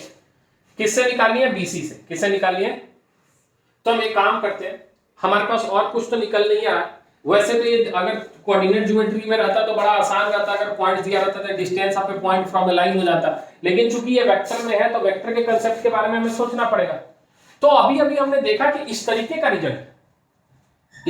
रिजल्ट एरिया ऑफ ट्रायंगल देता है, यानी ये बात अभी अभी हमने प्रूफ किया कि अगर बी ए और बी सी ले लें तो ये यही होगा, यही आता था सॉल्व होकर, अभी प्रूफ कराया, इसीलिए प्रूफ कराया था। ए बी क्रॉस ए सी जब लिखा था हमने तो क्या आया था, ए क्रॉस बी क्रॉस सी और सी क्रॉस, तो ऑब्वियस सी बात है कि जब यहां से हम बी सी और बी ए लिखेंगे तो भी उतना ही आएगा, क्या सर। तो हम सीधे सीधे अगर लिख दे यहां पे ये बात कि बी सी क्रॉस बी ए जो है, बी सी क्रॉस बी ए वेक्टर, वो क्या आएगा, ए क्रॉस बी प्लस का बी क्रॉस सी और प्लस का सी क्रॉस ए आएगा, है ना, ये अभी अभी हमने देख लिया। और अगर ये इतने के बराबर है तो हम इस वाले क्वांटिटी को ऐसे भी तो लिख सकते हैं, बी सी मैग्नीट्यूड बी ए मैग्नीट्यूड और यहां साइन बी लिखना चाहेंगे, कि किसके द्वारा बन रहा है, एंगल बी द्वारा। अगर यहां से ए से लिखते तो क्या लिखते, साइन ए, सी से लिखते तो क्या लिखते, साइन सी, तो ये इतने के बराबर है ना, तो ये हमारे पास बराबर है कितने के, ए क्रॉस बी प्लस का बी क्रॉस सी और प्लस का सी क्रॉस ए। अब यहां से अगर हम BC की बात करें, किसकी बात करें बच्चे, तो BC को हम लिख सकते हैं C vector minus B vector लिख सकते हैं, और BA हमारा अभी फिलहाल थोड़ी देर के लिए BA को अगर हम AB sin B लिख दे तो कोई दिक्कत है क्या, अरे मैग्नीट्यूड लिख रहे हैं, क्या लिख रहे हैं, मैग्नीट्यूड, तो BA और AB मैग्नीट्यूड तो सेम ही है, क्यों लिख रहे हैं अभी बता रहे हैं, इज इक्वल टू, आप देख पाओगे कि इसको हम लिख रहे हैं a क्रॉस b प्लस का b क्रॉस c और प्लस का कितना c क्रॉस a। अब थोड़ा बता ध्यान से कि ये जो लाइन दिख रहा है a है, ये जो लाइन है क्या ये ए बी साइन बी नहीं है क्या? अरे हाँ है ना वो, यानी इस पूरे के जगह पे हम लिखने वाले हैं कितना ए एल, क्या लिखने वाले हैं? तो ये हमारा ऐसा दिख रहा है। अरे क्या दिख गया? कुछ दिख गया कि अभी भी नहीं दिखा? दिख गया ना सीधा सीधा कि यही तो हमें निकालना था, और ए हमारे पास निकल के आ गया है, ए क्रॉस बी प्लस का बी क्रॉस सी और प्लस का सी क्रॉस ए, और नीचे कितना दिख रहा है हमारे पास? C vector minus b vector modulus modulus. क्या ये बात समझ में आई? कोई कंफ्यूजन है? अब सोच कि अगर हम जनरलाइज कर देते हैं, अगर हम यहां से डाल रहे हैं किस पे? सी से डाल रहे हैं किस पे? ए बी पे, तो क्या होने वाला है? यहां B vector minus a vector होने वाला है, या ए वेक्टर माइनस बी वेक्टर होने वाला है। और अगर इस पे डाल रहे हैं तो सी वेक्टर माइनस ए वेक्टर होने वाला है। अरे आया नहीं आया? रिजल्ट ऊपर तो सेम रहने वाला, ऊपर कोई फर्क, चाहे आप ए बी क्रॉस ए सी लिखो या बी ए क्रॉस बी सी लिखो या सी ए क्रॉस सी बी लिखो, ये तीनों कितने के बराबर रहेगा? ए क्रॉस बी क्रॉस सी और सी क्रॉस ए के एडिशन के बराबर। हाँ या ना? कोई कंफ्यूजन है? क्लियर है? चल नोट कर, अगला क्वेश्चन लिखते हैं। ये डायगोनल वाला कर लोगे ना? अगर डायगोनल दिया रहा है, एरिया पैरेललोग्राम निकालना हो तो सीधे सीधे क्रॉस प्रोडक्ट निकाल देंगे। हाँ या ना? चलिए, तो अगला क्वेश्चन है आपके पास, let A vector comma B vector and C vector, तब तक लिख लो A B three vectors such that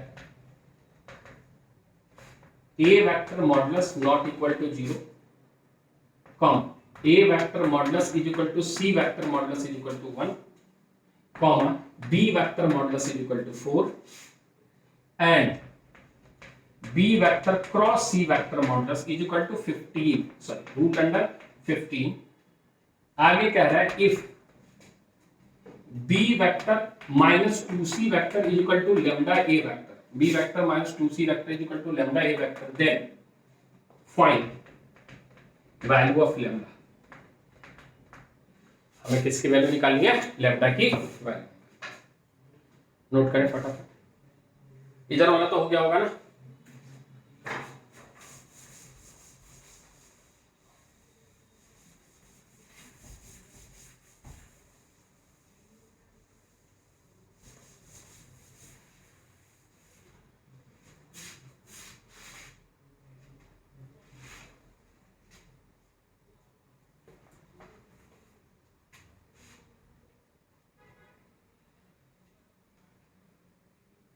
चलिए, तो इस क्वेश्चन में दिया कि a vector B vector C vector, आपके पास तीन वेक्टर दिया है जिसमें ए वेक्टर और बी वेक्टर की मैग्नीट्यूड 1 है, सी वेक्टर की सॉरी ए वेक्टर और सी वेक्टर की मैग्नीट्यूड 1 है और बी वेक्टर की मैग्नीट्यूड 4 है। बी वेक्टर की मैग्नीट्यूड कितनी है? और क्या इंफॉर्मेशन दिया है हमारे पास? और इंफॉर्मेशन दिया है कि बी क्रॉस सी जो है वो रूट अंडर कितनी 15 है। फिर हमारे पास है B vector minus 2c vector is equal to lambda A vector, B vector minus 2c vector is equal to lambda, ठीक है। Then the value of lambda, हमें लैम्डा निकालनी है, लेकिन पहली बात है कि यहां से पूरे इंफॉर्मेशन में हमें जो काम की चीज दिख रही है वो क्या दिख रही है? एक ए वाली चीज और एक ए वाली चीज। तो या तो हम यहां से शुरू करें या यहां से शुरू करें। यहां से शुरू करके हमें मिलने वाला नहीं है क्योंकि हमारे पास बी और सी दोनों नहीं है, तो हम शुरू काम कहां से करेंगे? यहां से। अब एक बी क्रॉस सी है, तो जब भी हम बी क्रॉस सी निकालेंगे एंगल तो इन्वॉल्व होगा, एंगल तो इन्वॉल्व, और एंगल इसमें दिया तो मान लेते हैं थोड़ी देर के लिए, let angle between B vector and C vector is alpha. कितना बच्चे? B vector cross C vector के बीच में एंगल क्या ले लिया? अल्फा या थीटा, आपको जो भी लेना है ले ले। तो हमारे पास बी क्रॉस सी जब हम लिख रहे हैं तो ये हमारे पास आ रहा है B vector magnitude C vector magnitude sine alpha N cap. सोच ले, है ना? और ये यूनिट वेक्टर है तो एन कैप लिखने की जरूरत, वैसे हम अगर अगले स्टेप में लिखें तो सीधा सीधा बात है बी क्रॉस सी वेक्टर की मैग्नीट्यूड यानी B C sine alpha is equal to root under 15। सोच लिया? अगर हम यहां से कुछ निकालना चाहे तो एक क्वांटिटी तो आराम से निकाल सकते हैं, और उसकी वैल्यू है साइन अल्फा, जो कि आने वाला है root under 15 divided by B कितना है 4 और सी कितना है 1। यह सब साइन अल्फा निकल गया। साइन अल्फा निकालने से कोई फायदा हुआ क्या? फिलहाल तो हमारे पास कुछ और दिख नहीं रहा, तो थोड़ा इस इंफॉर्मेशन की तरफ चलते हैं कि B vector minus 2c vector equal to lambda A vector है। इससे क्या निकल सकता है कि बी वेक्टर सी वेक्टर अगर हमारे पास लैम्डा ए वेक्टर के बराबर है तो यहां से कुछ नहीं मिल रहा है, शायद होल स्क्वायर करना पड़े, क्योंकि यहां से हम क्या ही निकाल पा रहे हैं, ना बी वेक्टर है ना ही सी वेक्टर है। हमने पहली इंफॉर्मेशन से ज्यादा चीज जो निकाल पाई वो निकाल पाएगी साइन अल्फा इतना है, और कुछ हम यहां से निकाल पा नहीं गए, और हमें अल्फा की जरूरत है नहीं, हमें लैम्डा चाहिए, और लैम्डा हमें कहां से मिलने वाला है, यहां से। हमें भी नहीं पता चल रहा है क्या चल रहा है, हम तो बस चल रहे हैं कि जो हमारे पास इंफॉर्मेशन है उसी में गोल गोल घूमना है, और क्या कर सकते हैं। अब यहां से किसी भी तरीके से लैम्डा तो निकलते हुए नहीं दिख रहा है, तो शायद मैग्नीट्यूड निकालें, शायद मैग्नीट्यूड यानी होल स्क्वायर कर ले, हाँ या ना, क्योंकि होल स्क्वायर करने से एंगल आएगा, क्या आएगा, और एंगल आएगा तो शायद वो साइन अल्फा रोल में आए, हमें नहीं पता अभी। लेकिन अगर हम इसको ऐसे लिख दें, थोड़ी देर के लिए बता मुझे, b vector minus 2c vector lambda lambda ए वेक्टर मैग्नीट्यूड, इससे कुछ फायदा है क्या? इससे कुछ फायदा है? इससे कोई फायदा है हमें बता, है क्या इससे कोई फायदा? नहीं। तो इसको हमें क्या करना पड़ेगा, होल स्क्वायर। क्या करना पड़ेगा? जैसे ही होल स्क्वायर करेंगे देखे आएगा, आया क्या? और ध्यान से याद कर, माइनस 2 यानी 4 B vector dot C vector आएगा, सोच ले, is equal to lambda square आएगा। अब यहां से देखिए 4 आएगा, सॉरी 4 का स्क्वायर 4 दिया है 16 प्लस ए आ जाएगा 4, आया क्या? और माइनस का 4, थोड़ा ध्यान दे, ये B vector C vector cos alpha is equal to lambda square. अरे आया क्या? लेकिन सर हमारे पास तो साइन अल्फा है, तो बहुत बढ़िया, निकाल ले कॉस अल्फा। कॉस अल्फा कितना होता है भैया? ट्रायंगल बना लिया, अगर दिक्कत हो रही है सीधे सीधे, ये अल्फा है तो अल्फा है तो साइन अल्फा मतलब पी की वैल्यू रूट अंडर 15, एच की वैल्यू कितनी, तो ये वाली कितनी 16 माइनस 15 यानी, तो ये कितनी, अरे नहीं आया, कॉस अल्फा कितना आ गया हमारे पास 1/। अब अगर यहां हम पुट कर रहे हैं तो यार 16 प्लस 4 माइनस 4 ब्रैकेट के अंदर बी हमारे पास है 4, सी हमारे पास है 1, और ये है हमारे पास 1/, और यहां पे लैम्डा स्क्वायर है और ए की वैल्यू हमारे पास है, तो हम यहां से इस 4 को काट पा रहे हैं, और यहां से हमें लैम्डा स्क्वायर की वैल्यू 16 दिख रही है, यानी लैम्डा की वैल्यू प्लस माइनस 4 दिख रही है। अरे आया नहीं आया, चीजों में उलझना नहीं है। देखो इंफॉर्मेशन तो जो जितना है उतना ही है, इससे नहीं मिला तो दूसरे पे जाएंगे, दूसरे से नहीं मिला तीसरे पे जाएंगे, और कर क्या सकते हैं, अपनी मर्जी से तो कुछ लिख नहीं सकते। मैथ्स है, बात समझ में आ रहा है? कल फिजिक्स वाले सर हमको एक मीम दिखाए, वीडियो जो होता है ना, वीडियो तुम लोग को भी दिखाएगा नहीं? हाँ, तो हमको एक वीडियो दिखाए, वो जो गंगाजल मूवी वाली सीन देखिए, जिसमें वो गंगाजल या अपहरण किसी मूवी का सीन है जिसमें अजय देवगन ऐसे घुसता है, तो जो जितने भी उसके मतलब ज्ञान देने वाले आसपास नहीं भटकते छोटे छोटे लोग, जो हाँ नमस्ते भैया ऐसे वाले लोग, तो उस अजय देवगन के सिर पे ऐसे जो नहीं लिखा आता, वीडियो में नहीं लिखता, कुछ ऐसा जो आता है, इधर मैथ्स लिखा हुआ था, ठीक है, और फिर जो छोटे छोटे जैसे फिजिक्स वाला प्रणाम भैया, केमिस्ट्री वाला प्रणाम सर, सीयूटी जेई आईआईटी और कॉमर्स आर्ट्स, मतलब सब नहीं है, तो जितने लोग उस सब पे कुछ ना कुछ कैप्शन दिए जाता था। सर देखिए हम बोला ये मीम्स है क्या है, ठीक है, नोट कर फटाफट। कहने का मतलब है कि एप्लीकेशन, आप मैथ्स अगर कोई बोले कि सबसे डिफिकल्ट सब्जेक्ट कोई है, कौन सा सबसे डिफिकल्ट सब्जेक्ट है, तो पहला स्थान फिजिक्स का आता है अभी भी। मैथ्स जो है ना, वो एक ऐसा सब्जेक्ट है कि फॉर ग्रांटेड आप इसमें नहीं ले सकते कि आपको आता है। हाँ, आता तो सबको है, एडिशन और मल्टीप्लिकेशन किसको नहीं आ रहा भैया, बचपन से करते आ रहे हैं, लेकिन गलती हो रही है, अभी भी हो रही है, इतने सालों के बाद सभी से हो रही है। 18 साल 20 साल से जो टीचर पढ़ा रहे हैं, हम 10 साल 12 साल हो गया, अभी भी हम मल्टीप्लिकेशन करते हैं तो गलत नहीं हो जाता है? हो जाता है। ये मैथ्स की खूबसूरती है, बस इतना ही फर्क है।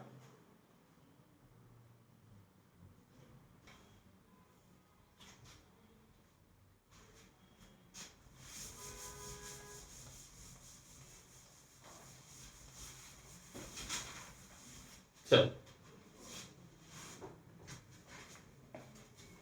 एक फिजिक्स का क्वेश्चन ले लेते हैं ताकि एप्लीकेशन समझ में आ जाए फिजिकल का। Find the moment about 1, -1, of the force 3i cap plus 4j cap minus 5k cap acting at -1, -2। ठीक है,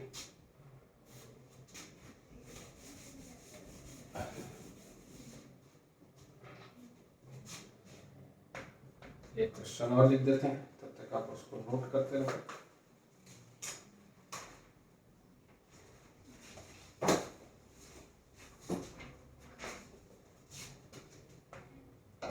Let A vector and B vector be unit vectors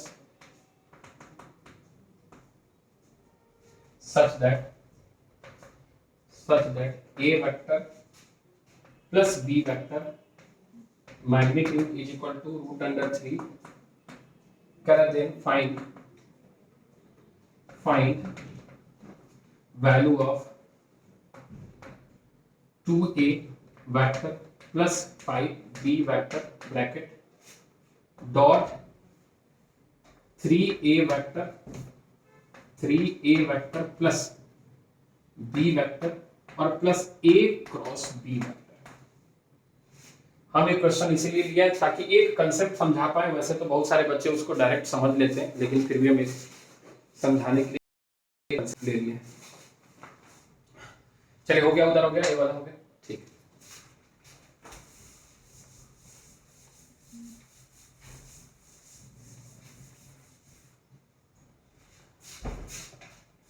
अपने पास कह रहा है कि आपके पास find the moment about the 1, -1, है जो ऑफ द फोर्स, जो फोर्स हमारे पास दिया वो 3i cap plus 4j cap minus 5k cap दिया है।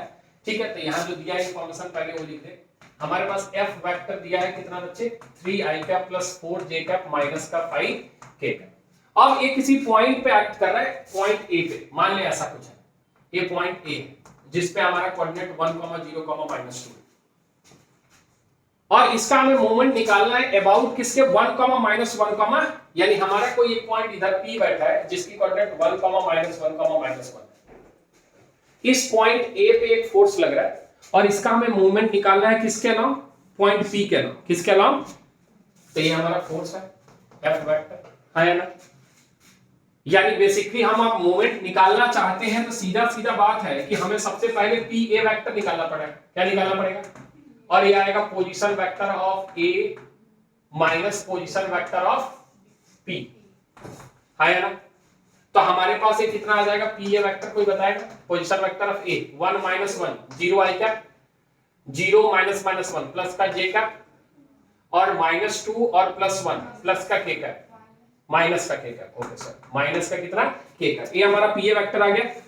अब इसका मोमेंट निकालने के लिए सीधे इसका क्या कर देंगे, क्रॉस प्रोडक्ट। क्या कर देंगे, हाँ, तो हमारे पास जो मोमेंट निकलना है उसका फॉर्मूला कितना हो जाएगा बच्चे, PA क्रॉस कितना F वेक्टर। तो PA क्रॉस F वेक्टर जो है वो हम लिख देते हैं I cap, J cap, K cap, यहां हम लिख देते हैं 0, ये प्लस है माइनस है, पॉइंट हमने सही लिखा है, अच्छा हमने उल्टा लिख दिया, अच्छा A, अच्छा P के अलॉन्ग निकालना, सॉरी AP वेक्टर, कोई बात नहीं, A माइनस हो जाएगा और A प्लस हो जाएगा, A P आ जाएगा और A क्या आ जाएगा A।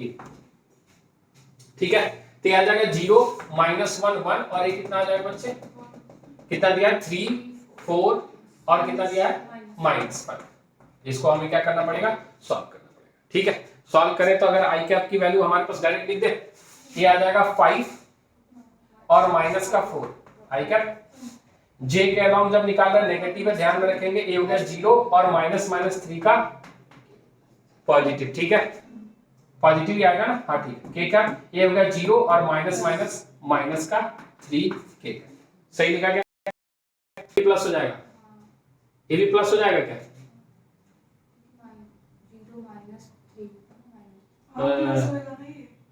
ये हो जाएगा 0, अच्छा ये माइनस हम यहाँ चलेगा, सॉरी ये हो जाएगा +3। ठीक है, कोई दिक्कत? ये हमारे मुद्दे की चीज नहीं है, फिजिक्स में आप खूब करते होगे, अगर जरूरत पड़ती होगी तो हम इधर आ जा रहे हैं, बस हम एप्लीकेशन हमारे काम की ये चीज है। क्या हमारे पास कह रहा है ए vector and B vector b unit vector such that a vector plus b vector modulus √3 है, तो हमें 2a vector plus 5b vector dot 3a vector plus b vector plus a cross b vector की value निकालनी है। समझ में आ रही है? यानी पहला काम तो यही करना पड़ेगा कि हमें इसे मल्टीप्लाई करना पड़ेगा। क्या करना पड़ेगा? मल्टीप्लाई, दूसरा कोई तरीका तो हमारे पास है नहीं। अभी जो एक प्रूफ हमने जो रिजल्ट बताई है उसका इस्तेमाल यहां होगा, इसलिए इस क्वेश्चन को उठाया और एक छोटी सी कंसेप्ट भी यहां यूज होगी, उसकी हम चर्चा कर लेते हैं। थोड़ा समझना कि पहले इस चीज को हम थोड़ा देखें कि ये बन के निकल क्या रहा है। ये है हमारे पास 2a वेक्टर प्लस कितना बचे 5b वेक्टर, और यहां डॉट प्रोडक्ट इसका हम ले रहे हैं किसके साथ 3a वेक्टर प्लस का b वेक्टर और प्लस का a क्रॉस b वेक्टर, यही है।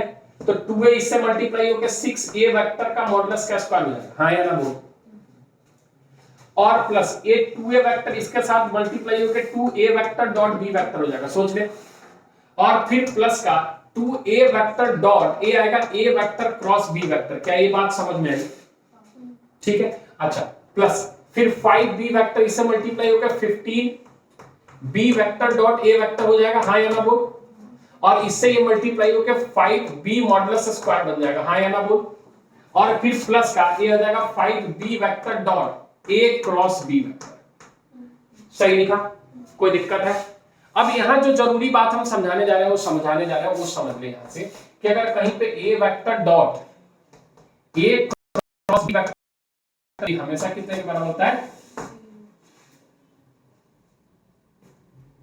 ये ऐसा क्यों हुआ? थोड़ा सोचना कि तुमने a क्रॉस b वेक्टर निकाला, क्या निकाला? तो a वेक्टर जो है बेसिकली वो उसके क्या है? परपेंडिकुलर है। नहीं समझ में आ रहा, थोड़ा सोचना। यहां एक फिगर बना ले और इधर बना ले b वेक्टर, देखा? तो जो a क्रॉस b तुमने निकाला वो निकला ऐसा, निकला ना भैया, अरे बाहर की तरफ, वो तो a वेक्टर के क्या है? परपेंडिकुलर है, और दो परपेंडिकुलर वेक्टर का डॉट प्रोडक्ट हमेशा क्या होता है? अरे आया नहीं आया, रीजन क्या लिखेगा? a vector is perpendicular to क्या बच्चे? a cross. सिमिलरली अगर यहां b वेक्टर दिया है और यहां पे डॉट दिया है a क्रॉस b वेक्टर, तो भी ये कितना होगा? अरे आया नहीं आया, यानी a वाला टर्म और a वाला टर्म क्या हो चुका? गायब हो चुका।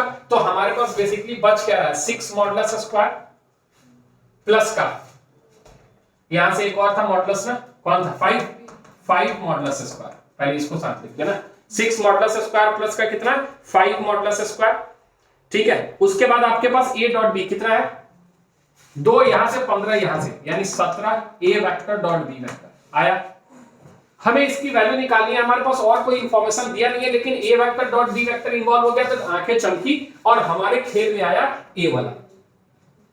क्यों सर? क्योंकि हमें जानते हैं कि a vector plus b vector कि मॉडुलस की स्क्वायर जो होगी वो a वेक्टर प्लस का b वेक्टर और प्लस का 2a वेक्टर डॉट कितनी आएगी? या सुनो, जहां पे इसकी वैल्यू हमारे पास कितनी दी हुई है? √3, तो ये वाली वैल्यू कितनी हो जाएगी? 3। और कोई इंफॉर्मेशन इसमें दिया है क्या? हाँ, a वेक्टर और b वेक्टर यूनिट वेक्टर है। a वेक्टर और b वेक्टर क्या है? कोई कंफ्यूजन है इसमें? अच्छा, और कोई इंफॉर्मेशन तो है नहीं हमारे पास। ठीक है, तो ये हमारे पास कितना आ जाएगा बच्चे? यहां से सोच, a आ जाएगा 2 और प्लस का a आ जाएगा 2a वेक्टर डॉट कितना बच्चे? b vector is equal to कितना आ गया? 3। तो यहां से हम क्या निकाल पाएंगे? 3 - 2a vector dot b vector निकाल पाएंगे, जो कितना आ जाएगा? 1/2। ठीक है, a vector dot b vector हमारे पास 1/2 आ गया, और जैसे ही a vector dot b vector 1/2 आया, क्या अब हमारे पास काम बन रहा है क्या? हाँ, काम बन रहा है, क्योंकि हमारे पास हमें ये डाटा चाहिए था जो सॉल्व होके कितना आ रहा था? a वाली क्वांटिटी चाहिए हमें, a वाली क्वांटिटी चाहिए ना, तो यहां से नीचे लिखते हैं a हो गया 6 प्लस a हो गया कितना? 5, क्योंकि ये यूनिट वेक्टर है, और प्लस का a हो गया 17 मल्टीप्लाइड बाय 1/2, तो ये हो गया 11/17/2, 11 दूना 22, 22 10 32, 32 10 42 में से 3 गया 39/2। क्या ये बात समझ में आई? तो बेसिकली इसमें कंसेप्ट जो था वो ये वाली चीज थी जो हमें समझनी थी। ठीक है, कि a vector dot a cross b हो, b vector dot A cross B हो, सी vector dot A cross C हो या बी क्रॉस सी हो, जहां भी एक वेक्टर है और उसका क्रॉस प्रोडक्ट हम लेते हैं तो आपस में परपेंडिकुलर होता है, तो उसकी वैल्यू क्या हो जाती है, 0। ये है आपका vector products of two vector. Clear है? चलिए नोट करें, आगे बढ़ेंगे।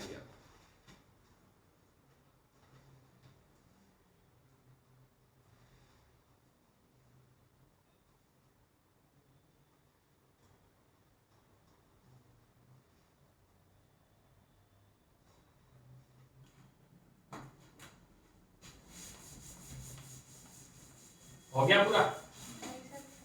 अभी नहीं हुआ? हाँ तो खुद से करो फिर।